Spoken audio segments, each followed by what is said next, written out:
tú vinieras a verme por los senderos del aire, por los senderos del aire. Me encontrarías llorando bajo los álamos grandes. Ya viene la noche, ay morena, ya viene la noche, ay morena. Me encontrarías llorando bajo los álamos grandes, bajo los álamos grandes. Me encontrarías llorando bajo los álamos grandes, bajo los álamos. Maria!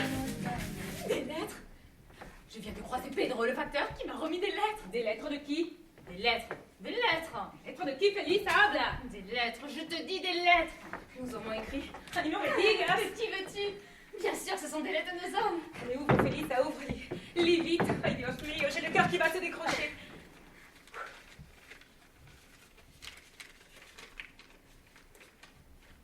Maria, ma chère femme, enfin je peux te donner de mes nouvelles. Je vais bien. De ce côté-là, n'ai plus de soucis. Je t'écris de France. Après la chute de Barcelone, nous avons été forcés de fuir à travers les Pyrénées et de passer dans ce pays. Les gens d'ici ont été obligés de nous parquer dans d'immenses camps de concentration, comme ils les appellent. Je crois que la venue de tous ces Espagnols les dérange un peu. C'est que nous sommes nombreux, des centaines et des centaines. Il y en avait partout dans les montagnes. Je me trouve avec Diego, dans la région de Perpignan, au Barcarès, à ce que l'on nous a dit. Maria, si la guerre a été difficile et cruelle, les mois que je passe ici sont durs, très durs. Nous avons faim et froid. Nous ne pouvons pas nous expliquer. Nous ne comprenons ni leur langue, ni leurs intentions. Si aujourd'hui je peux t'écrire, c'est grâce à une femme qui s'appelle Andrea. C'est elle qui vient voir les chefs du camp et qui parle en notre faveur. Elle a obtenu de nous faire sortir d'ici, à condition qu'elle nous trouve du travail dans les fermes. Maria, dès que je serai sortie d'ici, je t'expliquerai ce qu'il faudra faire pour venir me rejoindre. Je sais que ce sera terrible pour toi de laisser tes parents, mais c'est le seul moyen de nous revoir. Pour moi et mes compagnons, l'Espagne, c'est fini. J'ai cru qu'en passant les Pyrénées, je pourrais reprendre un fusil neuf pour repartir au combat. Quelle erreur. C'est bien fini, Maria. La guerre est finie. Et nous avons perdu. Quelle double punition que d'être séparés de son passé. Seule l'espérance de vous revoir ranime mon courage. Que devient mon fils, Maria? Mariquita qui pleure dans mon cœur comme la dernière fois que je l'ai vu. Tes parents vont bien. Raconte-moi des choses de ton père Olorio. Je ne le reverrai certainement plus jamais. Moi qui avais tant de choses à apprendre de lui. Dis bien des choses aux amis.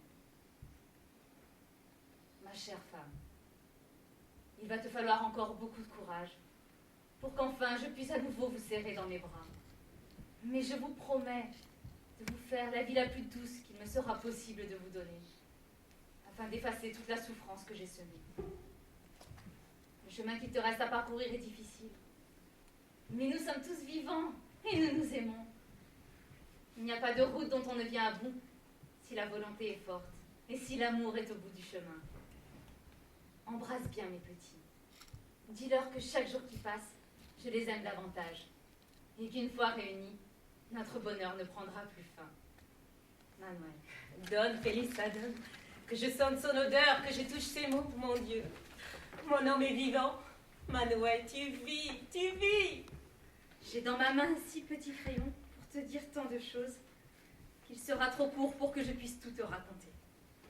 1 an, c'est par le dernier mot que je glissais dans la lettre qu'envoya Manuel à ta sœur. Aujourd'hui, j'ose t'écrire rien que pour toi. De ma vie ces dernières années, je ne t'en parlerai pas. Je n'en ai ni le temps, ni le courage. Demain, Félissa. Il faut penser à demain, sans perdre un jour, une heure. Nous avons trop jeté nos années de jeunesse depuis ce maudit jour où j'étais venue te faire mienne et où ton absence m'a meurtrie. Une femme qui s'occupe de nous ici m'a expliqué comment je devais faire pour te faire venir. Il y a des hommes dans les montagnes qui font passer des familles. Pour moi, Félissa, l'Espagne m'est interdite. Il me faudra certainement de longues années pour que je puisse à nouveau revoir notre pays. Peut-être jamais. Félissa, tu n'es ni ma femme, ni ma mère pour entreprendre ce long chemin qui nous sépare. Mais si l'amour, Félissa, cet amour que nous avons l'un pour l'autre te manque autant qu'à moi, alors viens me rejoindre. Ici, je ne peux rien faire d'autre que de te crier mon désespoir, et malgré tout d'espérer. Dis-moi que tu vas venir, que je vais enfin te serrer dans mes bras, sentir ton souffle, ton odeur, ton amour. Viens, Félissa, viens, je t'aime. Diego. Félissa, je ne sais si je dois rire ou pleurer. Pleurer, mais de bonheur, Maria. Diego est vivant, Manuel est vivant. Maria, nos hommes sont vivants. Ils nous appellent, ils nous veulent près d'eux. Diego n'est pas mon mari et il se trouve si loin que mes pensées ne peuvent en évaluer la distance. Mais si tu pars, Maria, je pars avec toi. Tu es mon seul espoir, ma sœur. Mon Dieu, s'il nous faut partir, tout laisser, tout quitter, notre terre, nos vieux. Il faudra choisir, Maria. Mais si tu pars, je pars. Que de peine encore à traverser. Pourquoi le Seigneur s'acharne-t-il sur nous? Ah, Félissa, que notre bonheur fut bref. Et quand le retrouverons-nous? Ils nous appellent. Ils nous appellent. Si nous voulons les revoir, il faudra partir. Père sera très triste. Mais je sais qu'il saura nous comprendre. Mère, par contre... Tu as raison. Partir est notre seul espoir de les retrouver. Il faut partir, oui. Il nous faut partir. Partir? Partir? J'ai bien fait de rebrousser mon chemin. Je me doutais bien de quelque chose. Partir où? Mais tu es folle! Et comment? Avec quel argent? Et avec qui? Avec ta sœur? Crois-tu que c'est le moment? L'Espagne a été mise à feu et à sang par des hommes fous. Crois-tu que c'est le moment tous les dimanches? Lorsque je vais... On t'a déjà molesté. Et encore on a été gentil. On ne t'a pas tondu, pas torturé. Lorsque je vais voir ton frère qui paie leurs crimes, il manque des hommes à la peine. Où sont-ils, hein? Fusillés. Chaque matin à l'aube, des hommes sont exécutés car les prisons débordent de prisonniers.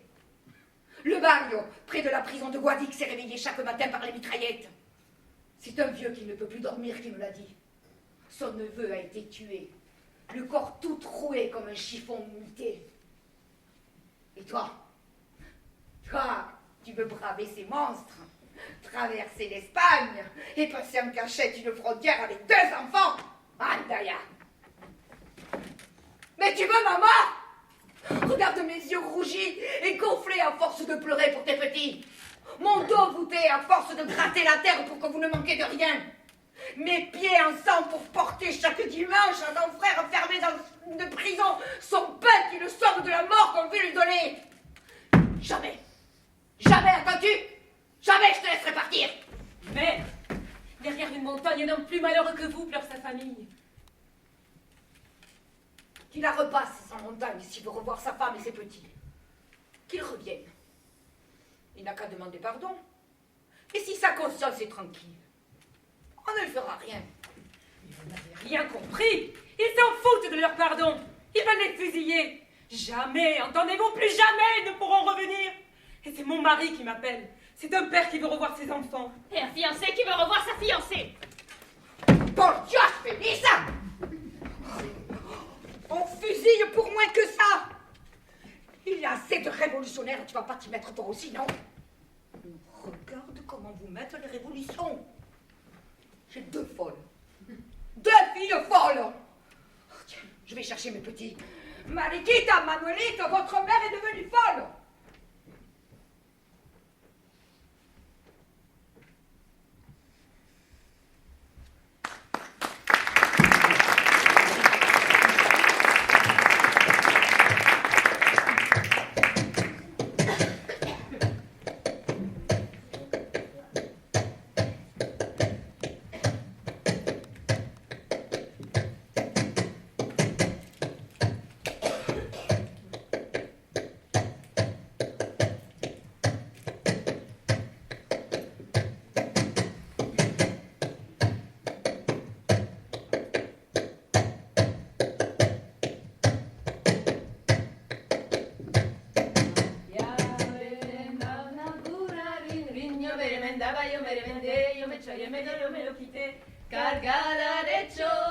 chocolate, llevan su chocolate, la rin rin, yo me remendaba, yo me remendé, yo me choqué remedio, yo me lo quité, su morini, su anafre, María, María, ven acá corriendo, que el chocolate se lo están comiendo, María, María, ven acá corriendo, que el chocolate se lo están comiendo. Quel froid, Félix! J'espère qu'Adela nous aura préparé un bon feu. Bien sûr qu'il y aura un gros brasero, de braises ardentes, du bon vin, et Paco avec sa guitare, de quoi réchauffer toute la cueva. Allez, entrons. Hola! Hola, Adela. Hola, Juana! Hola, Arturo! Hola, Paco! Hola, Pepe! Tu es venu de Grenade voir ton cousin et partager notre soirée? J'espère que tu vas nous chanter de belles coplas, de celles que l'on écoute au Sacromonte. Il fait bon ici! Nous vous avons apporté des mantecaos. C'est notre mère qui les a préparés. Ils sont délicieux. Hé! Et avec un petit verre d'anis, c'est encore meilleur. Allez, Paco, un paso doble, hombre!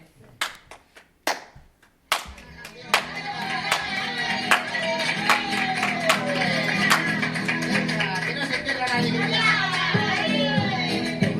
Vamos allá, venga.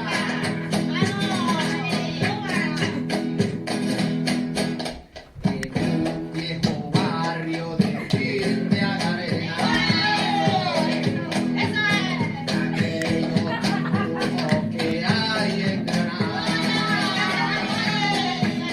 Vivió una florita de la morena. Regarde la Paquita. Il paraît qu'elle est à nouveau grosse. Mais elle est tellement maigre qu'on sait pas si elle est enceinte. Elle avait un peu chiche. Et la Maruja, toujours assise près de la cheminée. Avec sa peau si grillée et sa robe si blanche, on dirait une mouche noyée dans un verre de lait. A beber agua fresquita. Vamos, que voy a la plaza nueva. A beber agua fresquita. De la fuente del Avellano. Es la que la hace fresquita. Si me la da mi serrano.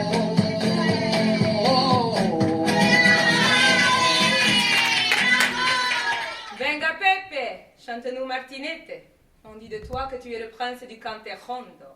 Maria, c'est quoi exactement le cantejondo? Écoute.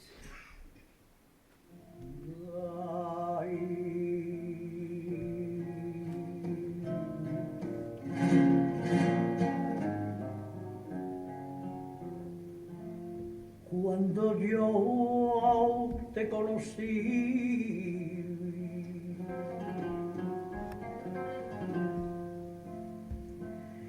cuando yo te conocí, estaba el cielo en tinieblas. Ce sont des mots qui tourmentent nos âmes et que l'on chante pour apaiser nos poitrines. Ils remontent toute la douleur et l'amertume que nous avons parfois au fond de nos ventres. Ferme les yeux, Félix. Écoute et laisse-toi aller tout doucement. Imagine de quoi ta vie est faite. Que vois-tu? Je vois le froid des étoiles, La pureté d'une source dévalant les collines. des cailloux brûlants, Une cheville blessée par des cordes d'Espalte. un lézard rôtissant au soleil, Un ciel blanc à force d'avoir chaud. un visage mouillé de sueur, Une vieille en deuil. deux yeux en amande, une chemise blanche, Le regard tendre d'un âne. une mort qui ne meurt jamais.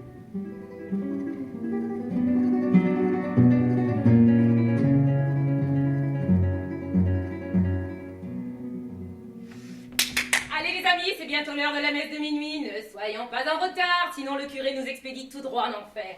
C'est le diable cet homme. Lorsque je le croise sur les chemins, ses yeux me jettent des flammes si ardentes que j'ai l'impression de sentir le roussi. Celui-là, oh, avec sa truc bien pleine, n'adressera ses prières qu'aux riches du premier rang, qui s'achètent par leur bonne table et leur flatterie une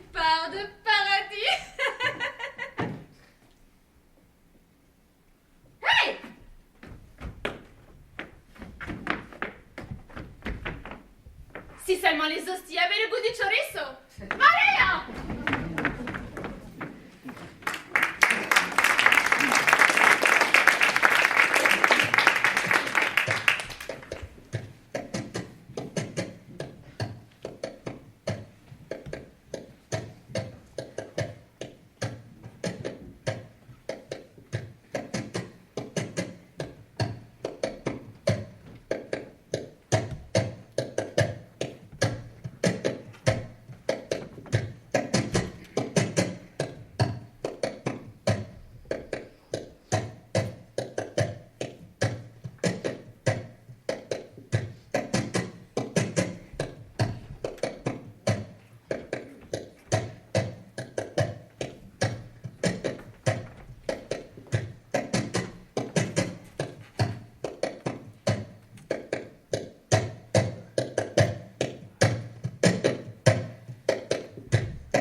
Lettre de Diego est un adieu. Je le sens, Maria. Je n'en aurai plus d'autres, tu verras. Félissa, por Dios, tu viens de recevoir il y a 2 jours un beau poème de Diego. Tu étais tout en joie, tu lui lisais le sourire aux lèvres au moins 20 fois par jour, et aujourd'hui, patatras, tu t'attristes. Tu l'as dit. C'est un poème, pas une lettre. C'est très différent. Et en le lisant et relisant maintes fois, des mots cachés comme du venin sont venus empoisonner ma cervelle. Il est vrai que ta cervelle est un peu tracassée. Ton amoureux vient de t'écrire un merveilleux poème plein d'amour et toi tu trouves à redire. Et c'est pourquoi aujourd'hui tu découvres vos initiales, mais laisse au moins le F. Non, le F, allez avec le D, il n'y a plus de D, il n'y a plus de F. Allez Félissa, relis-moi cette lettre, dis-moi ce qui ne va pas.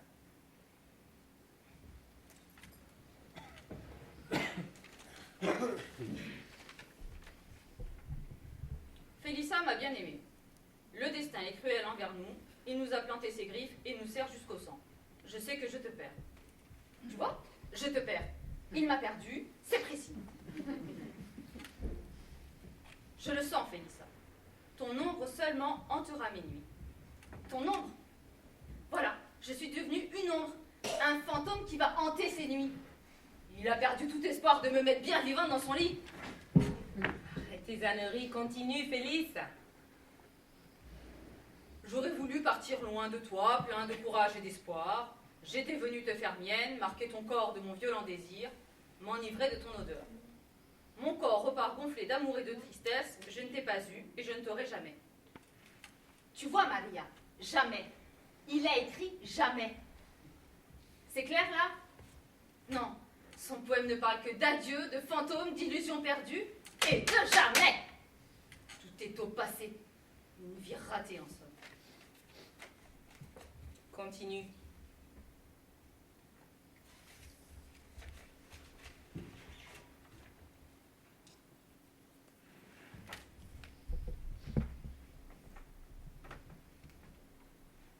Je n'ai possédé ton corps qu'en imagination.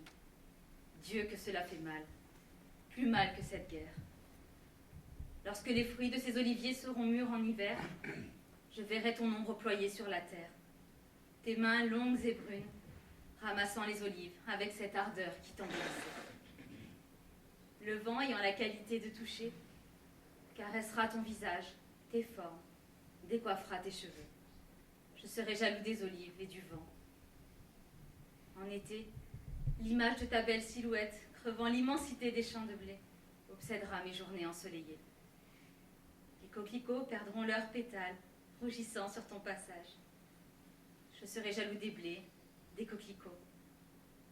Félissa, fais que je ne sois jaloux que des olives, du vent, des blés et des coquelicots. Et moi, Diego, de qui dois-je être jalouse? Certainement pas du vent et des fleurs. Je tremblais déjà d'imaginer un jour un visage. Arrête, Félissa, tu as peut-être raison. Ay, madre mia, tu me fais peur avec tes pressentiments. Tu réveilles dans ma poitrine des douleurs et des angoisses qui empoisonnent mes jours et m'empêchent de dormir. Mais moi aussi, j'ai douté, j'ai mal, Félissa. Dis, crois-tu que Manuel, lui aussi, perdu dans cette terre, oublie les siens? Oublie-t-il peu à peu la femme qui attend sans savoir quoi? Oublie-t-il ses enfants qui poussent sans lui? Cherche-t-il dans ses nuits le parfum de basilic que sentait notre lit après l'amour? Et le goût de ce vin âpre qui pousse dans les collines. Et le soleil torride qu'apaise la tiédeur des cuevas. Dites, Seigneur, Manuel, là-bas, oublie-t-il tout cela? Quelque chose ou quelqu'un peuvent-ils un jour lui faire oublier tout cela? Mais réponds, Félissa, tu me rends folle! Tiens, je vais prendre la bourrique et aller chercher une charge d'eau, ça me rafraîchira les idées.